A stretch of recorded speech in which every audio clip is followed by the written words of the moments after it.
Mama Ada would turn into a snake in the middle of the night, crawl to any of her neighbors' houses that had offended her earlier, and finish the person without leaving a trace. The next morning, she would walk through the village path with her Bible like she was Mama Innocent.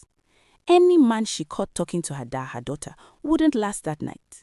She had done this to 8 men that wanted to marry Ada, and even helped Ada pray against spiritual husband, knowing full well she was behind it. When Ada cried, she would console her, saying it wasn't her fault. Mama Ada sold pepper soup at the market, and people loved it. Some people gossiped that her pepper soup was strange. The ones she caught, she finished them at night.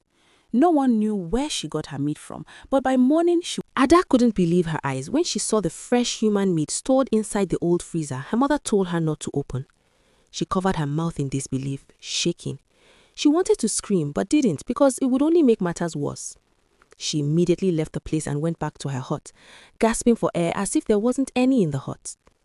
Ada sat on her mat, holding her chest. She was speechless about what she had just seen. Was her mother truly this wicked? Was her mother truly the one killing all her suitors and using them to make pepper soup in her restaurant? She had so many questions but found no answers, and for a moment she felt too weak and decided to sleep. When she opened her eyes again, her mother was sitting right beside her, carrying a bowl of pepper soup.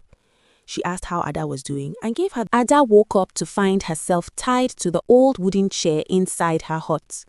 For a minute, she thought she was dreaming, but she wasn't.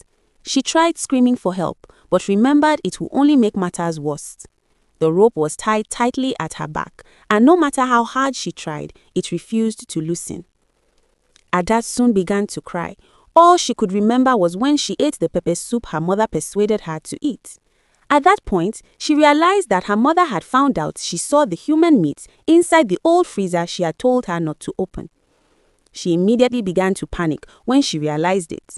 She knew her mother wasn't joking and didn't mind using her to make pepper soup for her restaurant, just as she had done to her 8 suitors. Ada caught her mother turning into a snake in the middle of the night after she escaped from where her mother had tied her.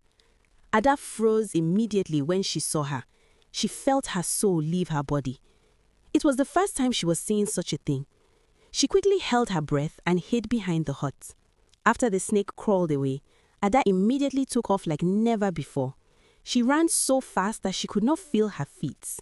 Bush branches scratched her skin and her legs felt weak, but she continued moving.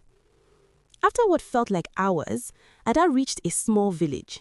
She had heard about it so many times but had never been there. The sun was up and Ada began to ask for help. She slept at dirty market shops at night for days,